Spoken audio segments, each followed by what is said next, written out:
नमस्कार, मैं हूं सिद्धार्थ प्रकाश। आज हम बात करेंगे उस सवाल की जो पूरी दुनिया को हिला रहा है।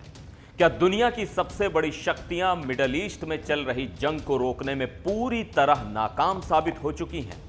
पिछले एक साल से दुनिया के सबसे बड़े खिलाड़ी अमेरिका, चीन, रूस इस युद्ध को रोकने में असफल रहे हैं।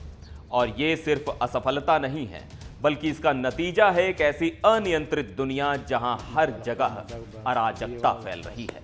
हाल ही में गाजा में चल रहे इजराइल और हमास के बीच युद्ध विराम के प्रयास भी बार बार विफल हो चुके हैं।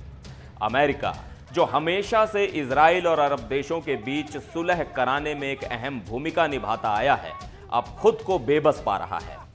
बाइडेन प्रशासन ने कई बार यह कहा कि वो युद्ध विराम के बेहद करीब थे, लेकिन हर बार वो नाकाम रहे और अब ये स्थिति एक और बड़े संघर्ष की ओर बढ़ रही है, इस बार इजराइल और हिजबुल्लाह के बीच। कुछ ही दिन पहले हिजबुल्लाह के लीडर हसन नसरल्लाह की मौत ने पूरे मध्य पूर्व में अस्थिरता बढ़ा दी है।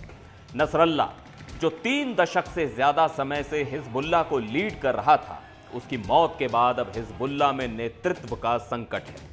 यह ईरान के लिए भी एक झटका है, क्योंकि हिजबुल्लाह ईरान का सबसे ताकतवर प्रॉक्सी था। लेकिन सवाल यह उठता है कि अब हिजबुल्लाह की अगली चाल क्या होगी? क्या यह ईरान को और कमजोर कर देगा या फिर एक नए संघर्ष की शुरुआत करेगा?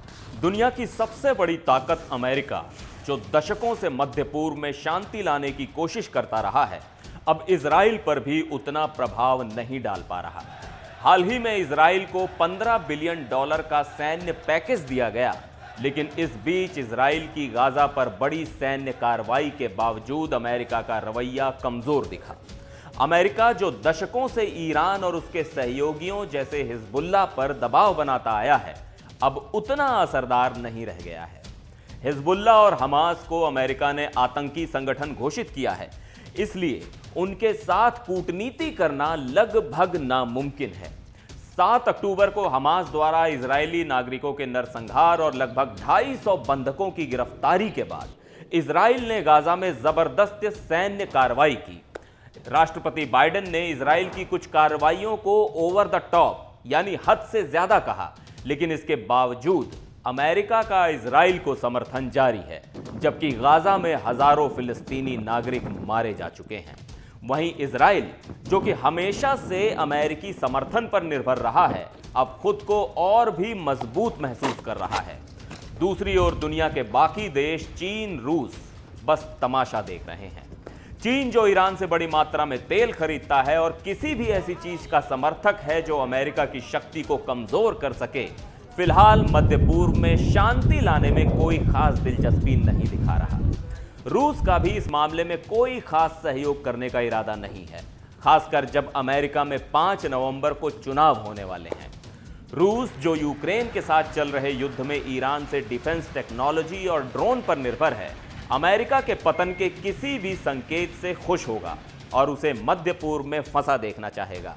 मॉस्को में माना जा रहा है कि अगर डोनाल्ड ट्रंप फिर से राष्ट्रपति बनते हैं तो वो रूस के राष्ट्रपति पुतिन के प्रति नरम रवैया दिखा सकते हैं।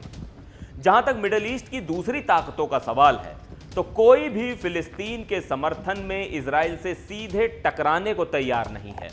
ईरान इस बात को जानता है कि अगर पूरी तरह से युद्ध हुआ तो इसका मतलब हो सकता है इस्लामी गणराज्य का अंत। इजिप्ट को डर है कि अगर युद्ध बढ़ा तो वहां लाखों फिलिस्तीनी शरणार्थी आ सकते हैं, जबकि सऊदी अरब फिलिस्तीनी राज्य का समर्थन करता है, लेकिन इसके लिए सऊदी सैनिकों की जान जोखिम में डालने के पक्ष में वो बिल्कुल भी नहीं है।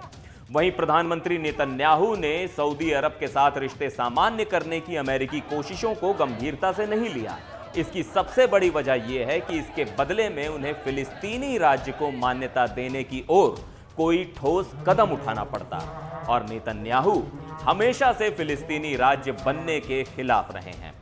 नेतन्याहू पर यह भी आरोप है कि उन्होंने 7 अक्टूबर के हमले से जुड़े सैन्य और खुफिया नाकामी पर औपचारिक कार्रवाई से बचने के लिए इस युद्ध को और लंबा खींचा है।